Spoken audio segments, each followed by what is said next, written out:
Episode 5 of Love is Blind led me to one conclusion and one conclusion only. It is that Chelsea is emotionally unavailable, and it showed in who she decided to partner up with. Let's talk about that and more in Love is Blind Episode 5's recap. And don't forget to subscribe to my channel for pop culture news and reality TV recaps. Let's get into it.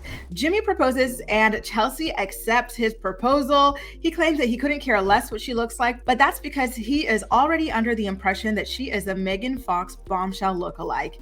Next is Chelsea's date with Trevor, and she kicks it off by tearfully breaking up with him. Trevor doesn't understand why she's picking someone who was torn between her and another woman, cough, cough, Jessica, up until the last moment, and not him, someone who was sure about her the entire time.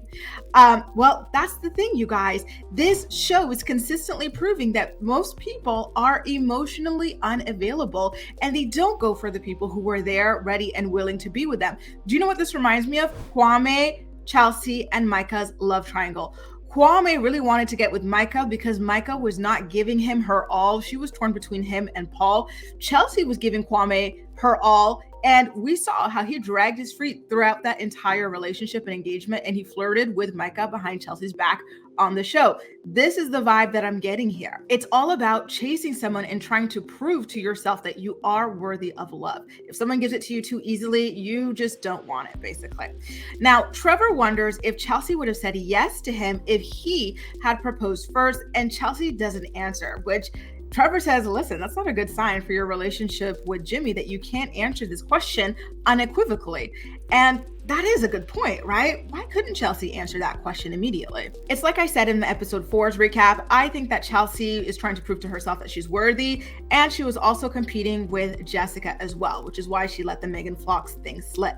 So Trevor asks Chelsea to leave her pod so that he can cry privately before going back to the men's quarters, because he wasn't expecting to be so heartbroken today. He really did think that Chelsea was going to accept his proposal. My heart weeps for him. I really like Trevor, you guys. He reminds me so much of Brett from season, 4 or 5? Anyway, Jeremy is up with Sarah Ann, and he breaks up with her, and he says that he wants to move forward with his other match. Like, he sounded like an HR rep. And surprisingly enough, Sarah Ann, who I used to criticize for being too actual and just not mature enough, she took it really, really maturely. She asked really good questions and everything. It's like they were completely different people for their final date. And then after their date ends, you see Sarah Ann go to Laura, and they just have an encouraging conversation about the entire situation, despite Laura being the woman that Jeremy was ultimately going to propose to. Such a beautiful thing to see. I love the maturity that we've gotten amongst the girls this season. And based off of the little that I've seen of Jeremy and Laura's interactions, they both seem like mature, level-headed people. So I hope that this is the real deal.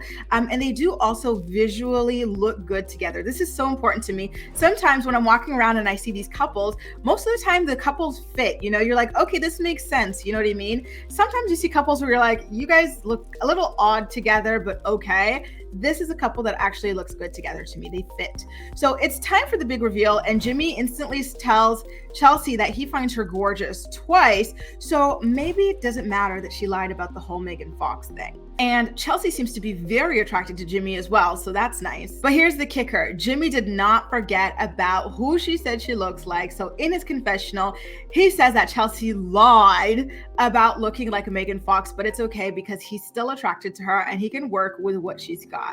Listen, I think that's okay that he said that. Listen, I don't think you look like Megan Fox, but I still find you attractive nonetheless. That's good, right? So Jeremy and Laura, they have their reveal, and again, they seem very lovely together. They fit visually, and by the way, I don't think that Jimmy and Chelsea fit visually. I just don't see them as a real life couple. But thank God that we're finally out of the pods and onto the honeymoons in the Dominican Republic, because I was so sick of those pods. They stretched them out too much this season.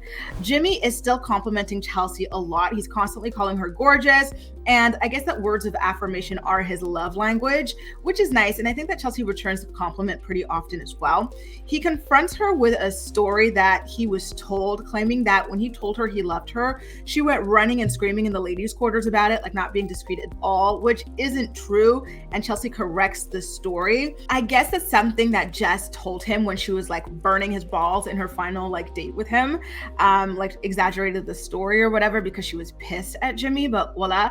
And then Jimmy makes like some kind of comment. He's like, Jessica said something about looks, and Chelsea, like her face froze, like something happened to her. She's like, what? What'd she say about looks? I was like, girl, why are you so stressed about this for her? Like she didn't say anything negative about your look. She just said that she was hot as hell and that Jimmy was going to choke, which is true, you know? So he did also say that it was unfair of Jessica to claim that he ruined her experience. And I do agree. I said that in my episode 4 recap as well.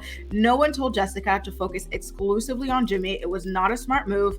And she also should have dropped the news about her daughter sooner so that she could like temperature check whether or not he or any other guy was okay with it, because I think that delaying that also hurt her chances too. So the fact that Clay, by the way, he's having a conversation with AD in their pool, the fact that he didn't know that men got wedding bands, like, do people not get married in your family or in your circle of friends? Because to me, that's a red flag. Someone that doesn't have like married people in their family or circle of friends, if you want to get married, is just like red flag to me. I'm sorry. Like if this is not the norm in your world, then good luck, you know, to you, but you're not for me. So I do feel though, and this is nothing about against AD, because I do find her to be very beautiful, but I feel like Clay is more attracted to her body than to like her face and to like her, like all of her. Like it feels like his attraction is purely to her body. And I think that AD deserves an awful lot more than that. And again, this is why I was pissed off when she was like spinning around showing off her ass. I'm like, girl, do you want him to be attracted to your body and your ass, or do you want him to be attracted to you? Like, what is this, you know? But I digress. Anyway, you guys, that does it. A recap of what went down on Love is Blind season 6, episode 5. As usual, I want to know what you think about everything. So please make sure to leave all of your thoughts and opinions in the comment section down below and we'll chat. Don't forget to like this video and subscribe to my channel for more videos. Bye now.